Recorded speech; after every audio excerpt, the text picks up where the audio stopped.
8절에서 22절. 빌레몬서 1장 8절에서 22절 교독합니다. 이러므로 내가 그리스도 안에서 아주 담대하게 내게 마땅한 일로 명할 수도 있으나 도리어 사랑으로서 간구하노라. 나이가 많은 나 바울은 지금도 예수 그리스도를 위하여 갇힌 자 되어 갇힌 중에 낳은 아들 오네시모를 위하여 내게 간구하노라. 그가 전에는 네게 무익하였으나 이제는 나와 네게 유익함으로 내게 그를 돌려보내노니 그는 내 신복이라. 그를 내게 머물러 있게 하여 내 복음을 위하여 갇힌 중에서 나 대신 너를 섬기게 하고자 하는 다만 내 승낙이 없이는 내가 아무것도 하기를 원하지 아니하노니 이는 너의 선한 일이 억지같이 되지 아니하고 자유로 되게 하려 함이라. 아마 그가 잠시 떠나게 된 것은 너로 하여금 그를 영원히 두게 함이리니 이후로는 종과 같이 대하지 아니하고 종 이상으로 곧 사랑받는 형제로 둘 자라. 내게 특별히 그러거든 하물며 육신과 주 안에서 상관된 내게랴. 그러므로 네가 나를 동역자로 알진대 그를 영접하기를 내게 하듯하고 그가 만일 내게 불의를 하였거나 내게 빚진 것이 있으면 그것을 내 앞으로 계산하라.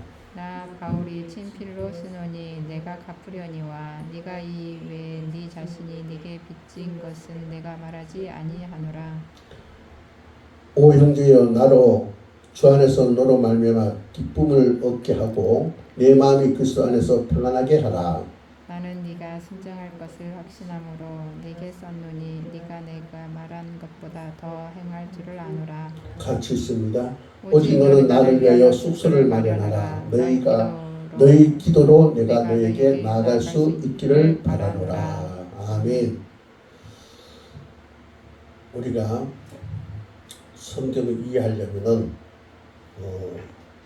참고적으로 이렇게 알아야 될 그런 것들이 있습니다. 그 중에 우리가 이스라엘과 연관된 6대 제국에 대해서 우리가 알아야 성경을 우리가 이해하는 데 도움이 됩니다. 성경과 관련 6대 제국이 무엇이냐? 첫 번째로 이집트 제국, 애굽이라 하기도 하죠. 이 이집트 제국의 요셉과 관련이 있고 430년 이스라엘이 노예 생활을 하고 또 출애굽과 연결된 그런 제국입니다. 그리고 두 번째로 아수르 제국, 많이 들어봤죠. 아수르 제국, 북이스라엘과 밀접한 그런 관계가 있습니다. 그 다음 세 번째로 바빌론 제국, 남유다와 관계가 깊은 그런 제국입니다. 그 다음에 페르시아 제국, 다니엘, 에스더스와 연결되어 있는 그런 제국입니다. 그 다음에 헬라 제국, 중간기의 사건들이 헬라 제국과 연결되어 있는데 이 중간기라는 것은 구약과 신약 사이에 하나님께서 나타나지 않는 그런 기간, 400년 기간에 있는 기간을 중간기라는데 이때 헬라 제국과 관련되어서 사건이 전개되면서 보게 됩니다. 그리고 마지막으로 로마 제국, 신약 성경과 굉장히 밀접한 그 연결이 있죠. 이렇게 이집트 제국, 아수르 제국, 바빌론 제국, 페르시아 제국, 헬라 제국, 로마 제국이 바로 이스라엘과 관련이 있고 또 기록된 성경 내용과 관련되어 있고 또 역사와 관련되어 있음을 보게 됩니다. 그런데 그 어떤 제국이든 제국에는 세 가지 특징이 있죠. 제국이라면은 세 가지 특징인데 그 첫 번째가 뭐냐? 물질주의입니다. 물질주의. 그러니까 가진 것에 만족하지 못하고 계속 더 가지고자 하는 그런 물질 만능주의. 이것이 제국주의의 한 단면이라 그렇게 볼 수 있습니다. 그 다음에 공성전. 이게 뭐냐면은 다른 나라 성을 침략하기 위해서 싸우는 전쟁을 이끄는 말입니다. 공성전. 그러니까 자기의 지경을 넓혀가기 위해서 다른 나라 성을 점령해서 그것을 자기 것으로 만드는 그런 바로 전쟁을 공성전이다 그렇게 얘기합니다. 그 다음에 노예제도. 이 제국주의의 세 가지 특징 가운데 마지막이 노예제도인데 약한 나라를 침략했을 때 거기에 있는 모든 것을 다 탈취하고 그리고 거기 있는 사람을 죽이거나 또는 필요에 있어 노예를 끌고 와서 노예를 부리든지 팔든지 하는 그런 노예제도가 바로 제국주의의 특징이다 그렇게 보게 됩니다. 우리가 이집트 제국을 보면은 히브리 민족이 430년을 종사를 했죠. 또 아수르 제국에 보면은 북이스라엘의 수도 사마리아는 3년을 버티다가 멸망하고 수많은 사마리아 사람들이 아수르 제국으로 붙들려 가게 됩니다. 그다음 바벨론 제국을 보면은 남유다가 1년 반 견디다가 멸망하고 남유다 지도층 사람들이 바벨론 포로로 끌려가서 70년 동안 종살이 하게 된 것을 보게 됩니다. 또 헬라 제국, 헬라 제국은 알렉산더 왕이 그 테베, 지금의 그리스지 그죠? 테베, 테베를 이제 정복해서 6천 명을 죽이고 3만 명 이상 테베 사람들을 노예로 파는 것을 보게 됩니다. 그리고 또 테베뿐만 아니라 두로도 점령해서 8천 명을 죽이고 3만 명 이상 두로 사람들을 노예로 파는 것을 보게 됩니다. 이렇게 제국주의는 자기들의 번영을 위해서 힘없는 나라를 공격하고 약탈하고 사람을 잡아서 노예로 삼는 그런 일들을 일삼는 것이 바로 제국주의의 특징인 것을 보게 됩니다. 우리가 바로 이런 시대 속에서 로마 노예 제도의 특징을 보면은 이 노예는 주인의 재산인 것을 보게 됩니다. 그리고 또 노예는 그 주인이 자기 마음대로 처형해도 처벌을 받지 않습니다. 또 이 노예는 뭐 각각 그죠? 그 노예 그죠? 포지션이 있어요. 그죠? 가정의 노예, 농장의 노예, 채석장의 노예, 검투사의 노예 등 이제 포지션이 있어서 전반에 걸쳐서 노예들이 활동한 것을 우리가 제국주의에서 이제 보게 됩니다. BC 73년 로마 제국에 실제로 이런 일이 있었어요. 스파르타쿠스의 난이라는 사건이 있었는데 이 스파르타쿠스의 난은 뭐냐면은 노예 검투사였던 스파르타쿠스가 74명의 검투사를 이제 모아가지고 도망을 합니다. 그래서 로마는 그 사실을 알고 3,000명의 토벌대를 이제 투입해가지고 그들을 이제 잡아들이고 죽이려고 합니다. 그런데 이 검투사들이 도망을 가서 농장의 노예들과 합세를 해서 그 수가 무려 10만 명이 이르게 됩니다. 대단한 거죠, 그렇죠? 그리고 약 3년간 로마 군대와 맞서 싸웁니다. 그래서 로마 군대가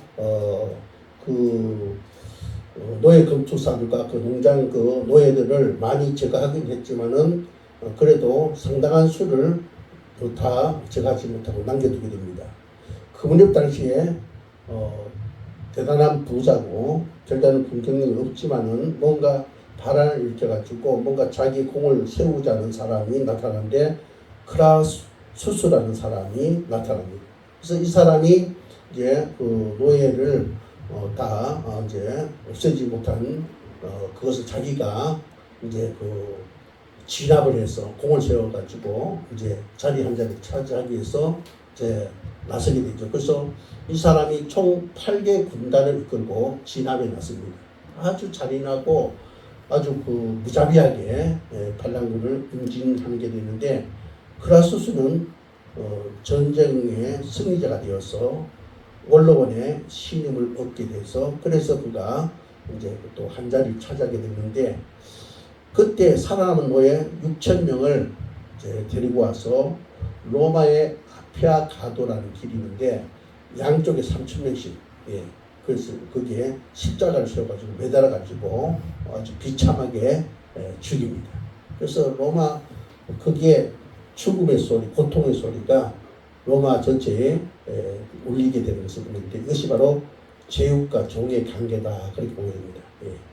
바로 이 제국이라는 것은 바로 그런 시기였습니다. 근데 이런 반란 사건이 서기 61년에 또 일어났습니다. 서기 61년이면은 네로 황제가 통치할 때인데 로마의 행정장관 세컨투스가 자신에게 원한을 품은 자신의 노예에 의해서 살해가 되습니다. 그 노예가 이제 주인을 살해하는 거죠. 그래서 이제 그 400명의 노예가 있는데 그 중에 한 사람이 자기 주인 세컨투스를 살해하게 되니까 그 정부에서 그 당시 로마 간섭에 의하면은 주인에게 반항하거나 주인을 죽이면은 그 집의 모든 노예를 다 처형해 버리도록 그렇게 돼 있어요. 예. 완전히 그 반항을 하지 못하도록 싹을 자르기 위해서 그런 아주 강한 법이 있었습니다. 근데 세컨투스의 집에 한 종이 노예가 자기 주인을 죽였다는 거죠. 그러니까 나머지 399명도 죽게 됩니다. 그래서 그 당시에 한 명이 잘못했는데 나머지 아무 잘못 없는 399명을 처형해야 되냐 그런 여론이 형성되어지고 그래서 이제 원로회가 소집되어서 그거 가지고 이제 왈가왈부 하다가 가부를 묻게 되는데 그 한 명이 잘못했지만은 390명, 99명 나머지도 다 처형을 해야 된다라는 결의를 해서 집행을 하게 됩니다. 이 제국과 노예 관계가 참 너무나 그죠? 예, 참 무서운 관계 그죠? 예, 라는 사실을 우리가 보게 됩니다. 그런데 세컨두스의 사건이 있을 무렵에 골로새에 있던 빌레몬의 집에도 이제 이런 일이 일어나는데 빌레몬 집에 노예 한 명이 주인의 물건을 도둑질해서 도망을 칩니다. 그 사람이 누구냐? 오네시모입니다. 오네시모. 예. 오네시모가 이제 골로새에 있는 빌레몬의 주인집을 나와서 멀리 도망해가지고 어디까지냐? 로마까지 도망을 갑니다.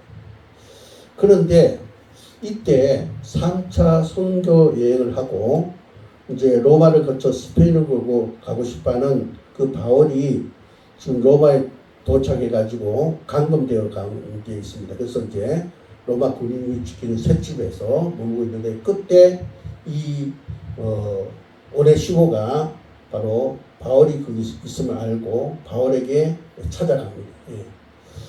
참 하나님께서 그렇죠.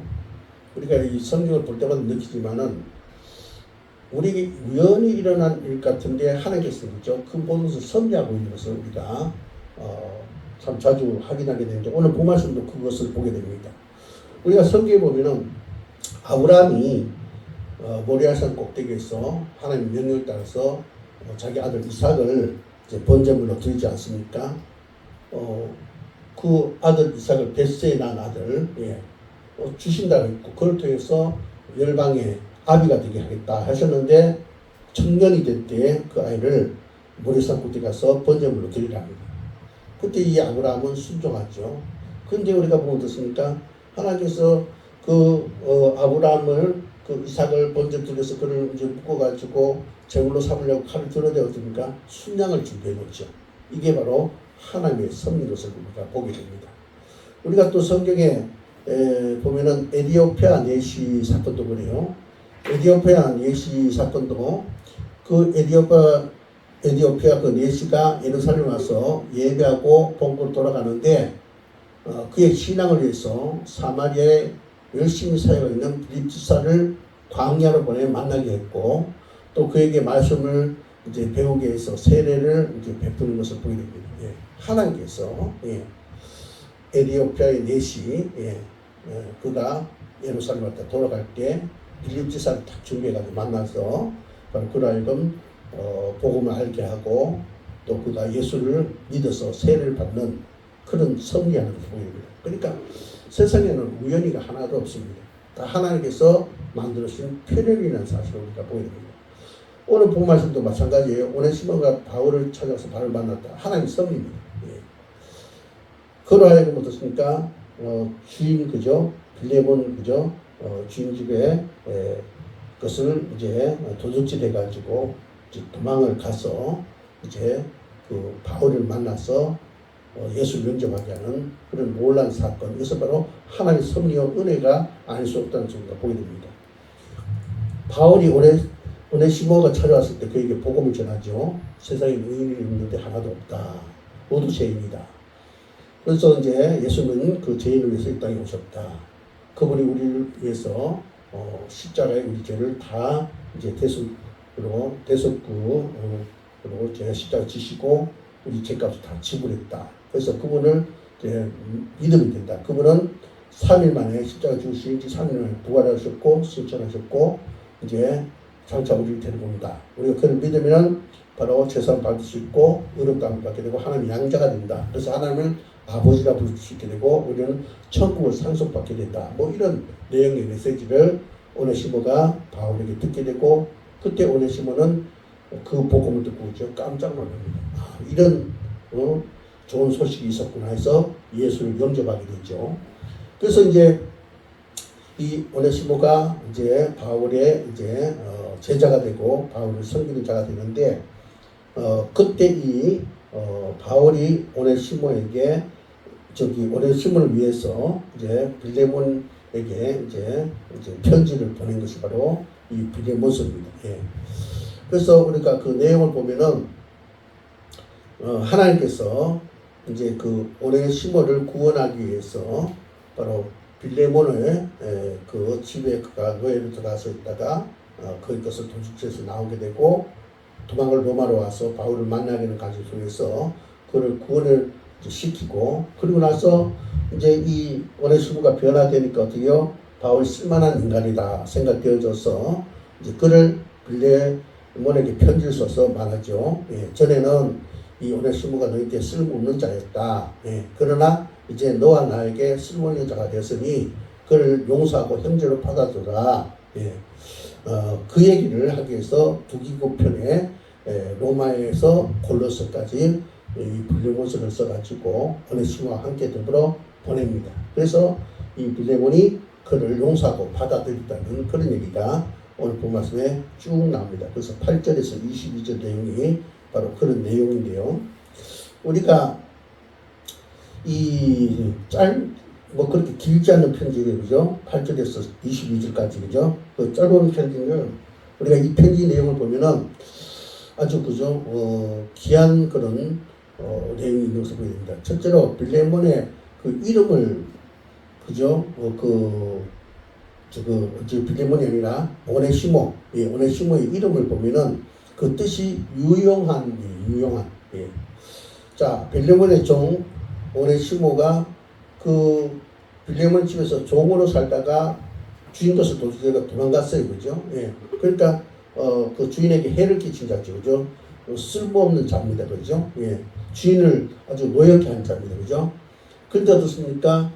그가 로마로 와서 바울을 만남으로 어떻게 됩니까? 무익한 종이 이제 그 도둑질했으니까 그에게 기다리는 것은 죽음밖에 없는데 바울을 만남으로 그가 완전히 변화가 되죠. 신분이 변화가 되죠. 그죠? 하나님의 자녀가 되고 또 어떻게 됩니까? 그 이름대로 오네시모, 유용한 자가 되는 것을 보게 됩니다. 그래서 바울이 오네시모를 부르는 호칭을 보시기 바랍니다. 10절을 보니까 뭐라고 했어요? 바로 갇힌 중에 낳은 아들이다. 그죠? 갇힌 중에 낳은 아들이라 그렇게 말하고 있고 12절에 가서는 그는 내 신복이다 그렇게 말해요. 신복. 헬라에 보면은 스플랑크논이란 말인데 스플랑크논이란 말은 나의 심장이다. 굉장한 표현이죠. 그 다음에 16절에 보니까 뭐라 합니까? 곧 사랑받는 형제다. 예. 사랑받는 바로 형제다. 나로 하여금 사랑받는 형제다. 그렇게 얘기한 것을 보게 됩니다. 자, 이 도둑질하고 주인을 그저 배신하고 도망온 오네시모가 바로 바울의 아들이 되고 그의 심장이 되고 그로부터 사랑하는 형제가 되었다. 하나님 섭리 가운데 그는 복 있는 자가 되었죠, 그죠? 복 있는 자가 되었죠, 그죠? 예. 그래서 이제 바울이 또 그를 다시 빌레몬에게 보내면서 그를 이제 그 너의 밑에 있다가 도둑질하고 도망가는 종으로 생각하지 말고 그는 나의 동력자다. 그러니까 그를 마치 나를 영접하듯이 영접해 줬으면 좋겠다. 그가 너에게 해를 끼치고 있으면 내가 다 계산해서 다 물어주겠다. 예, 그러면서 그를 기쁨으로 주 안에서 받아주라. 능히 너가 그렇게 할 줄 믿는다. 하면서 그렇게 얘기합니다. 그래서 이 오네시모는 어떻습니까? 지은 죄로 말미암아 죽어야 되는데 그가 어떻게 돼요? 그 빌레몬으로부터 용서를 받게 되고 또 어떻게 됩니까? 하나님의 자녀로 또 바울과 또 이 빌레몬과 함께 그죠? 복음에서 일할 수 있는 그런 동역자가 되는 것을 보게 됩니다. 자, 오늘 이것을 볼 때 이것이 바로 복음의 힘이다. 복음의 힘이다 하는 것을 보게 돼요. 오늘 이걸 가지고 우리 그 현실에 적용을 한번 해보자고요. 예. 자, 우리 각자가 그죠? 우리가 처했던 환경 속에서 우리가 그죠? 살아왔어요, 그죠? 우리 각자의 삶에 그죠? 과거의 모습들이 있습니다, 그죠? 예. 예수 안 믿는 가운데 있기도 하고 또 어떻습니까? 또 세상에서 많이 방황하고 그죠? 죄짓고 그죠? 예. 참 우울한 삶을 살고 그죠? 예. 소망이 없는 삶을 살고 예. 하나님과는 관계없는 자로 살고 또 뭐 일찍이 하나님의 부름받아서 사역의 길을 달려오고 뭐 각자 그런 삶의 모양을 가지고 있습니다. 그러나 어떻습니까? 이런저런 각기 다른 삶을 살고 있었지만 하나님께서 섭리하셔서 오늘 우리가 한 자리에 모여서 소명장교를 섬기는 자가 되었다는 겁니다. 함께 일하는 동역자로 세워줬다는 거예요. 그러므로 우리는 어떻습니까? 과거에 내가 어떠했든지 또 내가 그죠 뭐 좀 부족한 것이 있든지 또 내가 넉넉한 것이 있든지 그런 거 우리는 생각하지 말고 우리는 복음으로 새로운 신분을 얻게 되었다는 사실, 하나님으로부터 사랑받는 자가 되었다는 사실, 또 하나님께서 우리를 독립자로 묶여줬다는 사실을 기억하면서 우리는 이제 미래 우리 소명중앙교회 미래를 위해서 우리가 열심히 일하는 그런 자가 되어야 될지 믿습니다. 예. 그래서 어떻게 해요? 하나가 되고 예. 성령의 그 끈으로 하나가 되어서 예수 그리스도의 마음을 품어야 돼요. 예. 그 누구의 마음이 아니라 예수 그리스도의 마음을 품고 우리가 어떻게 돼요? 이제는 우리가 같은 방향을 바라보면서 우리가 달려가는 그런 자가 되어야 된다. 여러분 레위기 19장 한번 볼까요? 레위기 19장 레위기서 19장 18절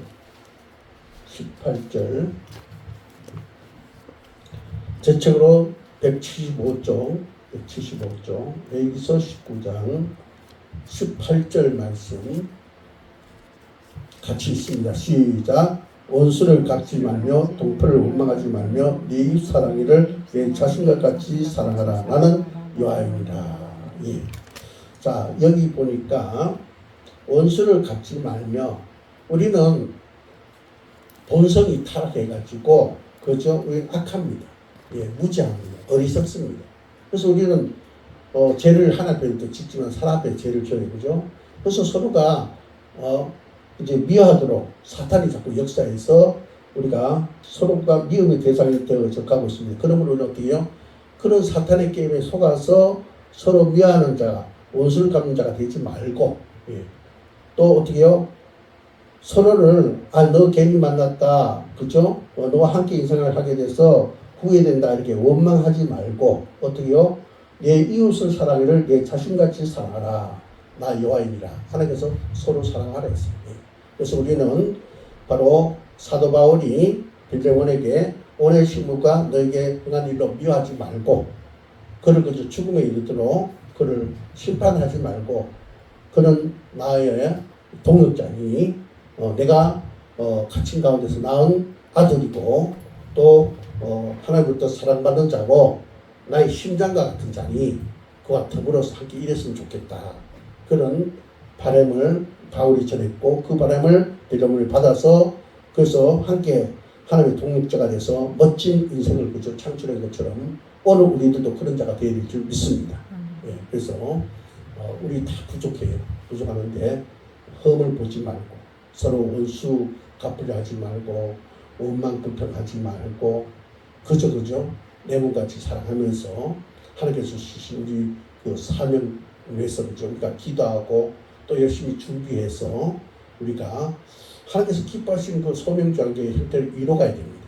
그래서 하는 나라 의를 확장하고 주님 오시고 준비하고 우리 교회를 찾아온 자들 다 거듭나는 인생이 될 수 있도록 그렇게 해야 되는데 우리가 먼저 거듭나야 됩니다.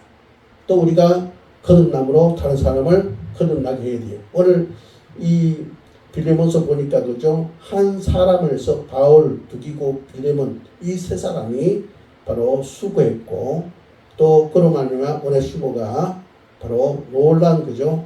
기적 속에 그 인생이 탄생되어지는 하나님의 교회가 탄생되어지는 역사가 나타났습니다. 그래서 그는 유용한 자가 됐어요. 그 이름 그대로 저와 여러분이 바로 이런 역사를 이루는 하나님의 귀한 일꾼들이 되시기를 주의 이름으로 축복합니다. 기도드리겠습니다. 하나님 감사합니다. 바울이 빌레몬에게 빌레몬서를 보내면서 오네시모가 빌레몬에게 악한 일을 행했지만은 그를 사랑받는 형제로 둘지라 했습니다. 아버지 하나님, 우리가 하나님께서 묶어진 아버지 우리 곁에 있는 형제 자매를 사랑받는 하나님부터 사랑받는 형제로 자매로 두고 용서하며 베풀며 축복하며 함께 예수 그리스도의 마음을 품고 성령으로 하나가 되어서 하나님의 일을 하는데 멋진 동역자가 되는 역사가 일어나게 하옵소서. 예수 이름으로 간절히 기도하옵나이다. 아멘. 찬송가 620장 드립시다.